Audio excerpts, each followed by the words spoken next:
प्रस्थान करते हैं जनक नंदिनी सीता की खोज में। ये रामायण में अनेक यात्राओं का और अनेक यात्रियों का वर्णन किया गया और उन यात्राओं के संदर्भ में हमारे आपके जीवन पथ में जो समस्याएं आती हैं उनकी ओर संकेत किया गया।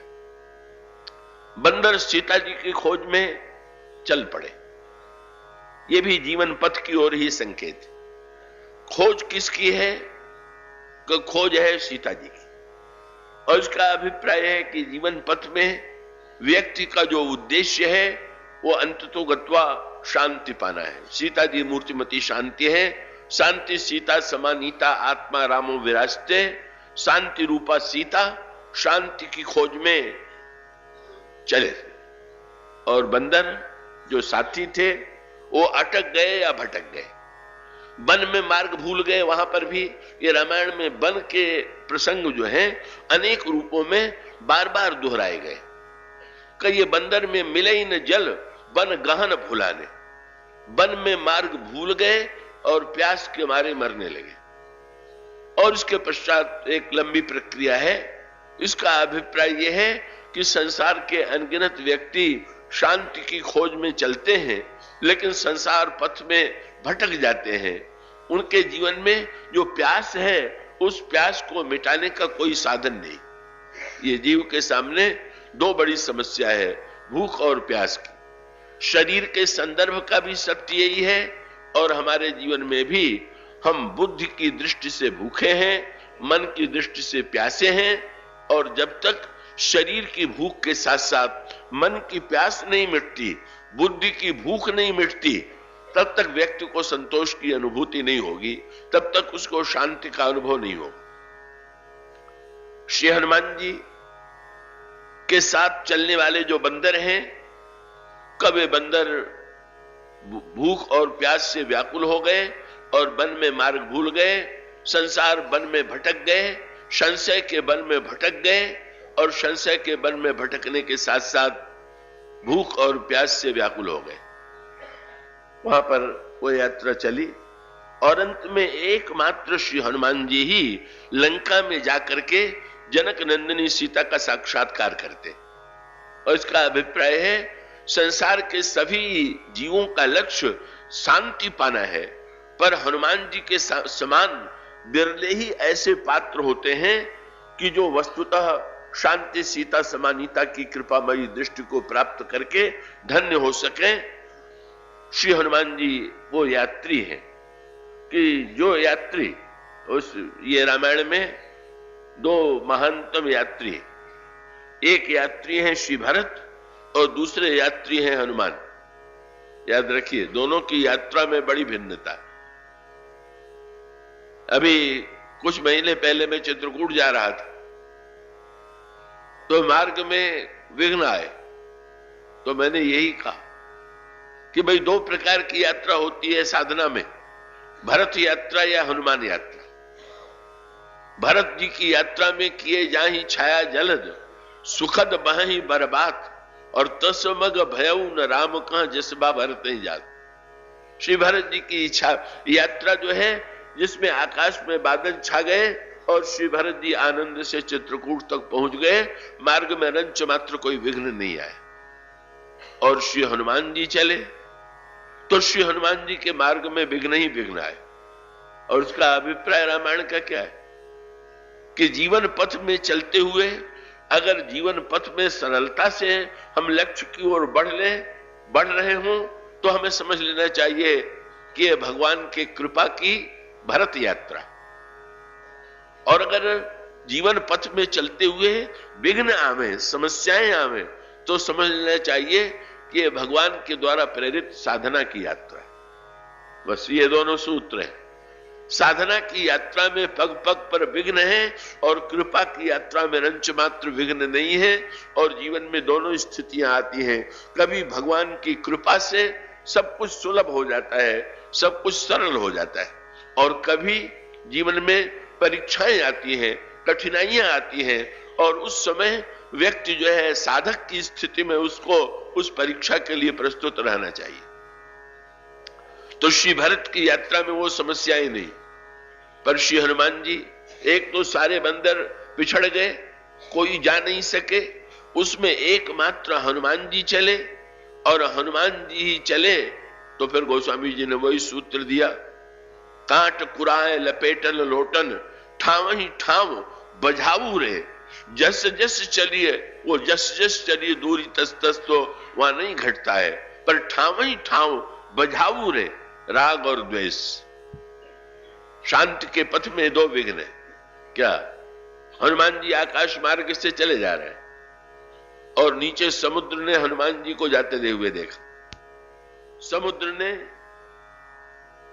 मैनाक पर्वत से कहा, तुम्हारे मित्र का पुत्र जो है जा रहा है इतनी लंबी यात्रा में, कम से कम मार्ग में रोक करके विश्राम देने की चेष्टा तो करो।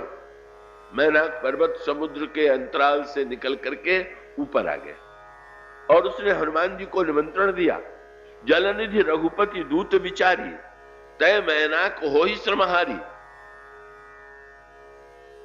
हनुमान ते परसा।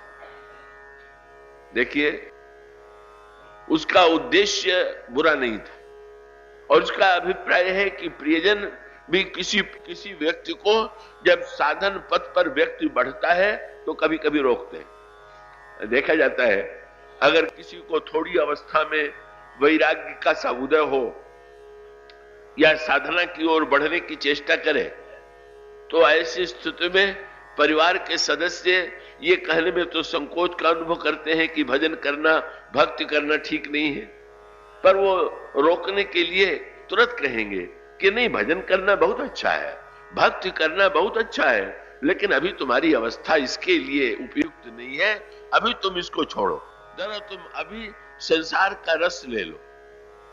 ये प्रियजनों के द्वारा रोकने की चेष्टा है और यही चेष्टा हनुमान जी के सामने आई।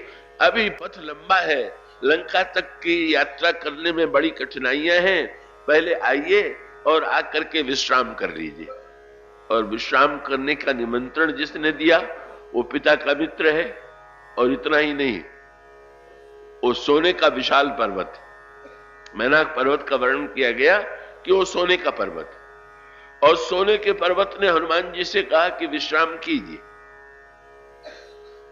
हनुमान जी ने प्रणाम किया और उसका अभिप्राय यह है कि जो हमसे राग करते हैं, जो हमारे आदरणीय हैं, अगर हमको साधना के पथ पर बढ़ने से रोकें तो उनको अपमानित करने की आवश्यकता नहीं है, उनको सम्मान देने की आवश्यकता है, उनको नमन करने की आवश्यकता है कि आप जो कह रहे हैं वो तो मेरे हित के लिए कह रहे हैं। लेकिन हनुमान जी ने प्रणाम तो किया, पर हनुमान जी रुके नहीं। प्रियजनों के द्वारा जब रोका जाता है तो हनुमान जी नहीं रुकते हैं, बल्कि हनुमान जी बड़े मीठी भाषा में प्रणाम करके उत्तर देते हैं, हनुमान ते परसा कर पुनि कीन प्रणाम, राम काज कीन्हे बिना मोहि कहां विश्राम। आप विश्राम नहीं तो देना चाहते हैं, पर जीवन का लक्ष्य जब तक प्राप्त न हो जाए, क्या अब यूं कह लीजिए कि किसी पथ में आप चल रहे हो और धूप हो तो भी समस्या है, और अगर छायादार वृक्ष हो तो भी समस्या आ सकती है। क्या धूप में चलते हुए व्यक्ति को चलने में कठिनाई का अनुभव होगा, पर अगर मार्ग में छायादार वृक्ष लगे हुए हैं और प्रत्येक वृक्ष को देख करके यात्री के मन में यह बात आ जाए कि जरा इसकी छाया का भी आनंद ले ले, तब तो उसको लक्ष्य तक पहुंचने में न जाने कितना समय लग जाएगा। कभी कभी धूप जो है, हनुमान ते परसा कर पुनि कीन प्रणाम, राम काज कीन्हे बिना मोहि कहां विश्राम। आप विश्राम नहीं तो देना चाहते हैं, पर जीवन का लक्ष्य जब तक प्राप्त न हो जाए, क्या अब यूं कह लीजिए कि किसी पथ में आप चल रहे हो और धूप हो तो भी समस्या है, और अगर छायादार वृक्ष हो तो भी समस्या आ सकती है। क्या धूप में चलते हुए व्यक्ति को चलने में कठिनाई का अनुभव होगा, पर अगर मार्ग में छायादार वृक्ष लगे हुए हैं और प्रत्येक वृक्ष को देख करके यात्री के मन में यह बात आ जाए कि जरा इसकी छाया का भी आनंद ले ले, तब तो उसको लक्ष्य तक पहुंचने में न जाने कितना समय लग जाएगा। कभी कभी धूप जो है व्यक्ति को जल्दी पहुंचा देती। बीच में अगर छाया न हो तो व्यक्ति घबरा करके यही सोचता है कि भागो, नहीं तेजी से चलोगे तो धूप की ज्वाला और जलावेगी। और उसका अभिप्राय यह है कि ये जीवन में राग के द्वारा जो रोकने की चेष्टा है वो छायादार वृक्ष की तरह है जो हमें लक्ष्य से बढ़ने से रोकता है। पर हनुमान जी प्रश्न उठाते हैं, क्या इस शरीर के विश्राम से मन को विश्राम मिल जाएगा क्या? आप शरीर को ही विश्राम देने की बात कह रहे हैं कि मेरे मन को शांति राम काज कीने बिना। हनुमान जी से बंदरों ने पूछ दिया, कह रहे आपको इतना सुंदर निमंत्रण मिला, आपने विश्राम क्यों नहीं कर लिया? हनुमान जी ने कहा कि मैं समझ गया। क्या? बोले श्री सीता जी भगवान राम से कब दूर हुई? जब सोने के मृग का लोभ आया। तो मैंने सोचा कि जब सोने का मृग इतना शांति को दूर बना देता है तो सोने का पहाड़ कितना दूर बना देगा, इसका कोई ठिकाना नहीं, इसलिए दूर से ही प्रणाम। और फिर आगे जब हनुमान जी चलते हैं तो सिंहिका, लंकिनी, ये कौन है? ये द्वेष की प्रवृत्तियां हैं जो लंका की ओर से विघ्न बनकर के हनुमान जी के मार्ग में आती हैं। और हनुमान जी उस राग और द्वेष दोनों प्रवृत्तियों पर विजय प्राप्त करके जब उस जीवन पथ पर चलते हैं, साधना के पथ पर चलते हैं, तो अंत में शांति रूपा सीता को पाने में सक्षम हो जाते हैं।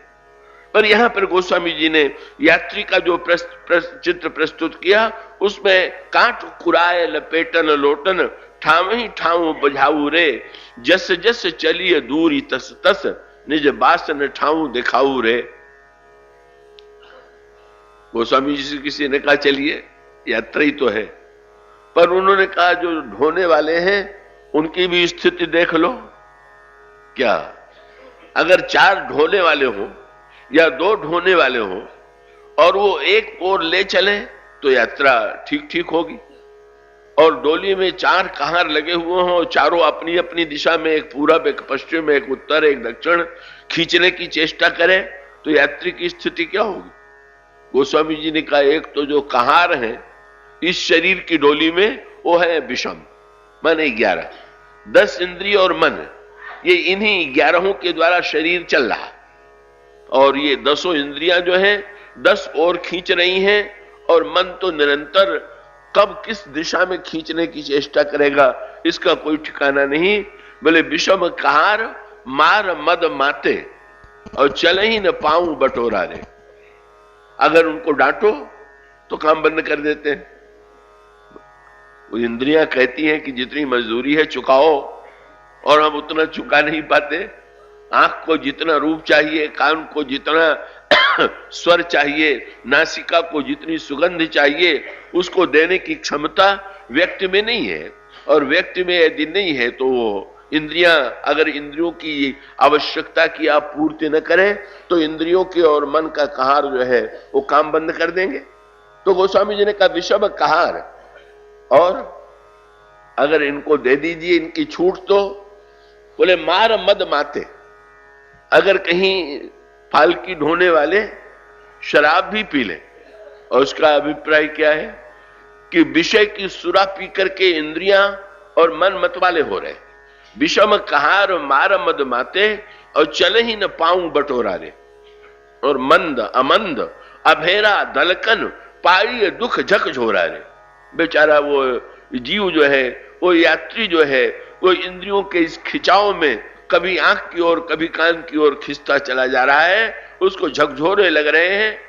किसी ने गोस्वामी जी को सुझाव दिया, अच्छा कहारों को जरा डांटिए या प्यार से समझाइए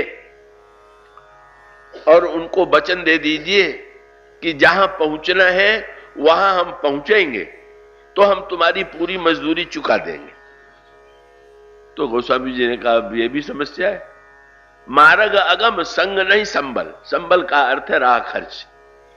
मेरे पास राह खर्च नहीं है, मार्ग इतना कठिन है, तो ये कह दीजिए ने कि गांव पहुंच करके वहां पहुंच करके दे देंगे। गोस्वामी जी ने कहा सबसे बड़ी बेडंबना तो यही है। क्या? मार्ग अगम संग नहीं संबल और नाव गांव कर भूला रे। बस ये पराकाष्ठा है। यात्री से अगर कहा और पूछ दे कि कहां चलने के लिए चलना है, तो बोले याद ही नहीं आ रहा है कि कहां जाना है। नाव गांव कर भूला रे। गोस्वामी जी ने तब भगवान से प्रार्थना की, बोले तुलसीदास भव त्रास हरहु अब हो राम अनुकूला रे।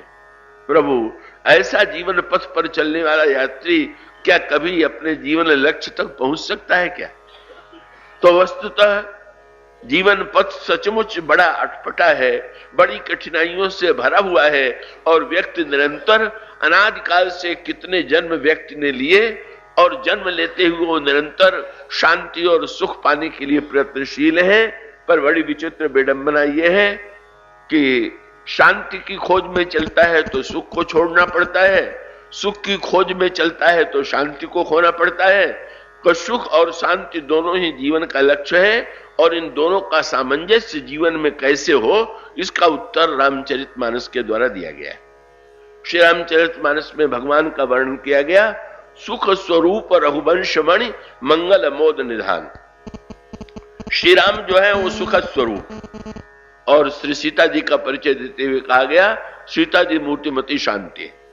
और इसका अभिप्राय यह है कि सुख और शांति का सामंजस्य श्री राम और श्री सीता जीवन में जब दोनों ही आ जाएं, तब व्यक्ति के जीवन में परिपूर्णता प्राप्त होती है। इसीलिए जीवन पथ की इसी विचित्रता की ओर नाव गांव कर भूला को दृष्टिगत रख करके ही आप भगवान राम के वन पथ की यात्रा के प्रारंभ पर जरा दृष्टि डालिए। ये एक प्रसंग एक दूसरे से जुड़े हुए। भगवान श्री राघवेंद्र पहले तीर्थराज प्रयाग की यात्रा करते हैं। पहले क्रम है, पहले सिंगरबेरपुर में उन्होंने विश्राम किया। केवट के द्वारा भगवान श्री राम को नौका से पार उतारा गया। अब ये अनेक रामायण के विचय विलक्षण सूत्र हैं, आपने ध्यान दिया होगा श्री रामचरितमानस में भगवान श्री राघवेंद्र ने जो यात्राएं की वो विभिन्न माध्यमों से की। जैसे भगवान राम ने जब गंगा को पार किया तो जल का मार्ग है, जब भगवान श्री राघवेंद्र आगे चल करके गंगा से उतर करके आगे की ओर चले तो स्थल का मार्ग है, और लंका में रावण का वध करने के बाद जब भगवान राम लौटे तो वायु का मार्ग है। ये जल थल नभ तीनों में भगवान श्री राम की यात्रा है, और तीनों यात्राओं का संकेत क्या है? जल की यात्रा भक्ति मार्ग है, स्थल की यात्रा कर्म मार्ग है, और आकाश की यात्रा ज्ञान मार्ग है। भगवान श्री राघवेंद्र तीनों ही मार्गों पर चले, और तीनों ही मार्गों में हमें उन्होंने चलना सिखाया।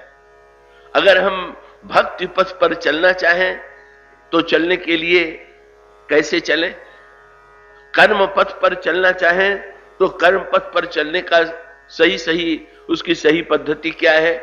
और अगर हम भक्ति के पथ पर चलना चाहें तो भक्ति के मार्ग पर चलने के लिए ज्ञान के मार्ग पर, ज्ञान का मार्ग कैसा है और उस ज्ञान के मार्ग को कैसे व्यक्ति पूरी तरह से सफलता से पार कर सकता है, भगवान ने इसकी ओर संकेत किया।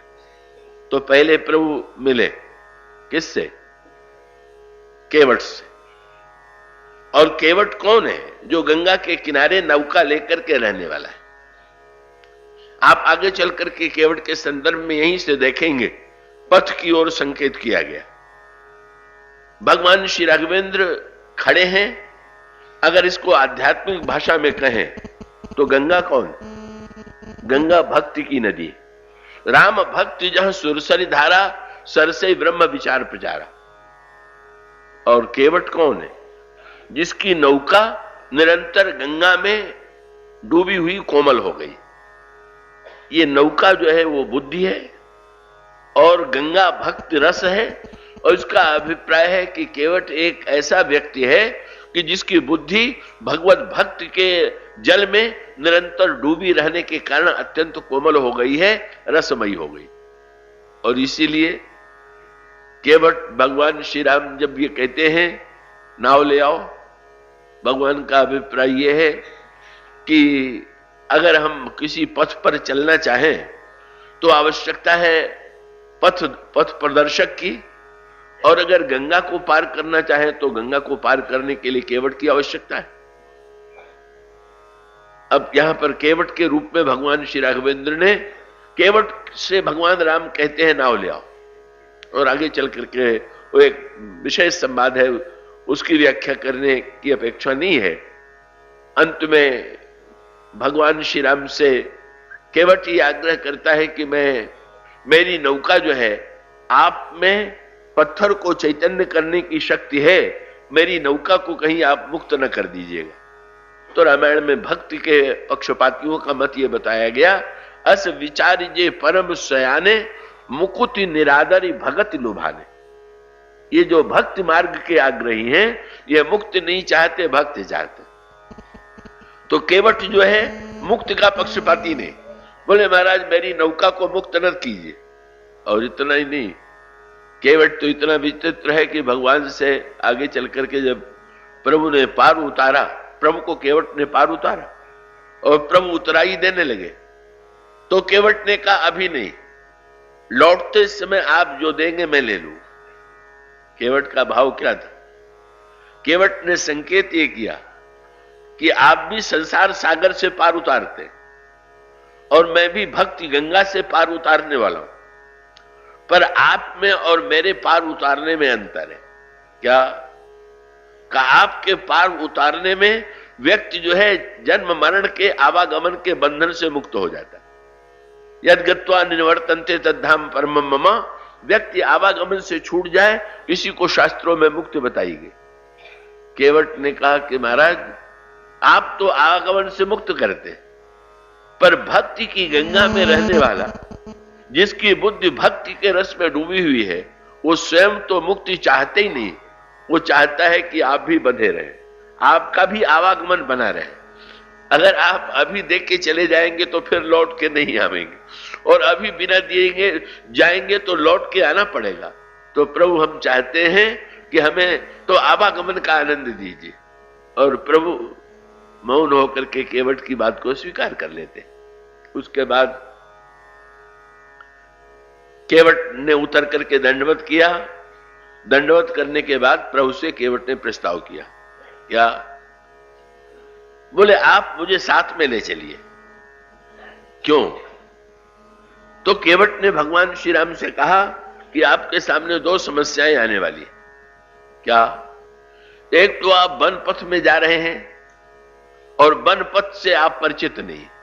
ये भक्तों की भाषा बड़ी अटपटी होती है, बड़ी मिठास और प्रेम से भरी हुई होती है। केवट के अंतःकरण में श्री राम के साहचर्य की आकांक्षा है, श्री राम को के कष्ट से श्री राम के रक्षा करने की वृत्ति है।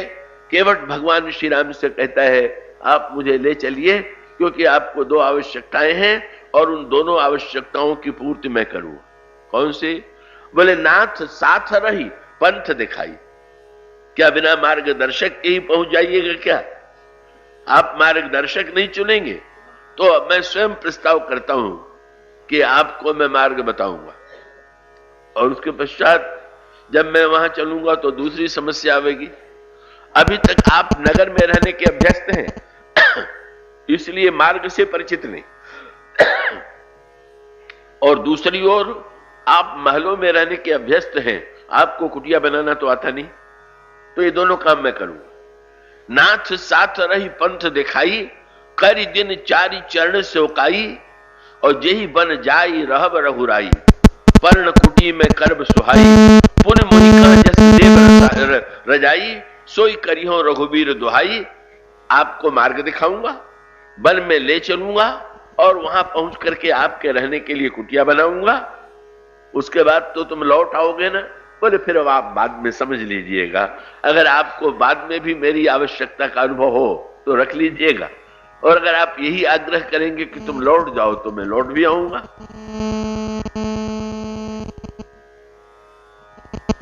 प्रस्ताव स्वीकार कर लिया। केवट मार्गदर्शक बना, और केवट मार्गदर्शक के रूप में तीर्थराज प्रयाग तक भगवान राम श्री सीता और लक्ष्मण को लेकर के आया। यही तीर्थराज प्रयाग में महर्षि भारद्वाज से भगवान राम का मिलन होता है, और महर्षि भारद्वाज से जब भगवान श्री राम का मिलन हुआ रात्रि को प्रभु ने महर्षि के आश्रम में विश्राम किया और प्रातः काल हुआ। तो प्रातः काल होते ही प्रभु ने महर्षि से विदा लेने का उपक्रम किया। प्रभु ने महर्षि भारद्वाज के चरणों में प्रणाम किया और महर्षि भारद्वाज से प्रभु ने प्रश्न किया, कहो नाथ हम कहीं मग जाए, महाराज कृपा करके बताइए कि मैं किस मार्ग से जाऊं। केवट आश्चर्य से प्रभु का मुंह देखने लगा। बड़ा स्वाभाविक है, आपको कोई आपसे व्यक्ति मिल जाए परिचित और वो कहे कि चलिए आपको हम कलकत्ता घुमा ले आवे, कलकत्ते के मार्गों से मैं परिचित हूं, और आप उसके साथ चल रहे हो और अचानक बीच में किसी से पूछने लगे कि जरा मार्ग तो बताइए, तो इसका अर्थ तो यही हुआ कि साथ वाले पर आपको भरोसा नहीं है, तभी तो आप दूसरे से पूछ रहे। जब केवट कही रहा है कि मैं मार्ग दिखाऊंगा, तो भगवान राम को भारद्वाज से पूछने की आवश्यकता क्या थी? दो सूत्र है। एक सूत्र तो यह है कि केवट जो है गंगा के किनारे का निवासी और महर्षि भारद्वाज त्रिवेणी संगम के निवासी। अब अभी जैसा संकेत किया गया, गंगा जो है वो भक्त की प्रतीक है और त्रिवेणी जो है वो ज्ञान कर्म और भक्ति के मिलन की प्रतीक है। राम भक्ति जहां सुरसरि धारा, सरसई ब्रह्म विचार प्रचारा, विधि निषेध में कलिमल हरणी, कर्म कथा रविनंदन बरणी। तो प्रभु का अभिप्राय क्या था कि आप मार्गदर्शक तो हैं पर आप पक्षपाती। ये भक्त लोग जो होते हैं वो पक्षी होते हैं, पक्षपाती होते हैं। जिनके हृदय में अपनी धारणा के प्रति पक्षपात है वही भक्त है। इसलिए भक्तों का लक्षण ये बताया गया, भगत विपक्ष हठ नहीं सठताई, भक्त के हृदय में पक्षपात। तो निषाद राज जो है वो भक्त मार्ग के दर्शक हैं, गंगा से पार उतारने वाले हैं। और तीर्थराज प्रयाग का अभिप्राय है जहां ज्ञान कर्म भक्ति का समन्वय। भगवान श्री राघवेंद्र का अभिप्राय यह है कि किसी पक्षी से, किसी पक्षपाती से यदि आप मार्ग के विषय में प्रश्न करेंगे तो वो जिस मार्ग का आचार्य है उसी मार्ग का उपदेश देगा। और त्रिवेणी संगम पर रहने वाले से अगर आप मार्ग पूछेंगे तो निर्णय करेगा कि ये किसके अधिकारी हैं और इस समय किस मार्ग पर चलने का उपदेश देना चाहिए। भगवान श्री राघवेंद्र का मानो संकेत ये था। भगवान राम ने निषाद राज से धीरे से कह दिया, मुझे आप मार्गदर्शक, मैं आपको नहीं चुन रहा हूं तो बुरा न मानिएगा। आपको एक ऐसा महान पथिक मिलेगा कि जिसके मार्गदर्शक आप ही बनेंगे। और ये हुआ। निषाद राज ने फिर किसके मार्गदर्शक बने? जब श्री भरत ने चित्रकूट की यात्रा की तो निषाद राज के मार्गदर्शन में ही वो चित्रकूट तक गए। भगवान श्री राघवेंद्र ने कहा, भक्ति पथ के आचार्य और भक्ति पथ के जो पथिक हैं उन श्री भरत के मार्गदर्शक में मार्गदर्शन की जो विलक्षणता है उसका आनंद आपको भविष्य में मिलेगा। पर यहां पर प्रभु ने महर्षि भरद्वाज माने जिसमें ज्ञान कर्म भक्ति का समन्वय है उनसे पूछ दिया, कहो नाथ हम कहीं मग जाए। यही जीवन पथ का क्रम है। और उसका अभिप्राय यह है कि जीवन पथ में चलते हुए हम त्रिवेणी संगम पर पहुंचे और ऐसे संत का आश्रय लें कि जिसके जीवन में ज्ञान कर्म और भक्ति का समन्वय हो। और ज्ञान कर्म और भक्ति का समन्वय होने के बाद फिर उससे पूछें, जैसे प्रभु ने प्रश्न किया, हमारे आप मार्गदर्शन, आप कृपा करके मार्गदर्शन कीजिए।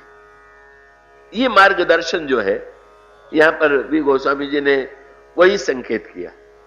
मुस्कुराने लगे मुनि जी, और मुनि जी के हंसी में भाव यह था कि ऐसे अटपटे प्रश्न की आशा मैं आपसे नहीं करता था। क्या बोले, जब भी कोई मार्ग पूछता है तो पूछने वाले से पहले यह बताता है कि उसको जाना कहां है, तब पूछता है कि मैं वहां कैसे जाऊं। आप मार्ग में चलते हुए अचानक किसी से पूछ दें कि मैं किधर जाऊं, तो यही तो कहेगा चाहे जिधर चले जाइए। जब आपको कहीं पहुंचना ही नहीं है तो मैं क्या बताऊं। तो महर्षि भारद्वाज ने आश्चर्य से देखा, बोले आप मार्ग तो पूछ रहे हैं पर पहले ये तो बताइए कि जाना कहां है। भगवान ने मुस्कुरा करके देखा, बोले प्रभु यही तो भूल गया हूं कि जाना कहां है। बस वही प्रभु पूरे यात्री बन गए हम लोगों को शिक्षा देने के लिए। वो इसका अर्थ ये है कि नाव गाँव कर भूला रे। भगवान ने कहा जीव में स्वयं ये क्षमता नहीं है, साक्षात ईश्वर होते हुए भी उन्होंने मानव स्वरूप का ठीक ठीक पालन किया, मानव शरीर का अनुगमन किया और उन्होंने कहा कि आप ही लक्ष्य का निर्णय कीजिए। और इसका अर्थ है हमारे जीवन का लक्ष्य भी निर्णय संत करेंगे और उस जीवन पथ पर चलने का मार्ग भी संत ही बतावेंगे। इसलिए उन्होंने कहा कहो नाथ हम कहीं मग जाए। मुनि ने प्रारंभ में तो यही कहा जो व्यंग में कहा जाना चाहिए। मुनि मन बिहसी राम सन कहीं सुगम सकल मग तुम कहां है। खूब हंसे मन ही मन, ऊपर से तो नहीं हंसे, अब वो मन ही मन हंसते हैं क्योंकि अनोखा खेल है। बोले बड़ा विलक्षण संकट, क्या अब मैं इनको ईश्वर मानूं कि मनुष्य मानूं? अगर ईश्वर मानूं तो मार्ग किसको दिखाऊं? ईश्वर को तो कहीं पहुंचना नहीं है। और मनुष्य मानूं तो मनुष्य को बताना चाहिए कि उसको पहुंचना कहां है। पर भगवान श्री राघवेंद्र ने अल्पज्ञ जीव का अभिनय किया और तब संकेत मिलता है। महर्षि ने भगवान राम के मार्गदर्शन के लिए 4 विद्यार्थियों को दिया। यही कर्म पथ की यात्रा, चित्रकूट की यात्रा कर्म पथ की यात्रा है। और कर्म पथ में हमारी संस्कृति के आधार पर मार्गदर्शक कौन है? हमारे यहाँ वेद ही परम प्रमाण माने जाते हैं। मुनि बटी 4 संग तब दीन्हे जिन निज जन्म सुकृत बहु कीन्हे। और इसका अभिप्राय है कि भगवान श्री राघवेंद्र मानो पूरी लीला का अभिनय करते हुए ये बताना चाहते हैं कि अपने जीवन के लक्ष्य के विषय में भी हम सत्संग में संतों से सद्गुरु के समक्ष जिज्ञासा रखें और उसके द्वारा बताए हुए वेद की मर्यादा का वेद का अनुगमन करते हुए हम कर्म पथ की ठीक ठीक यात्रा करें। श्री राम की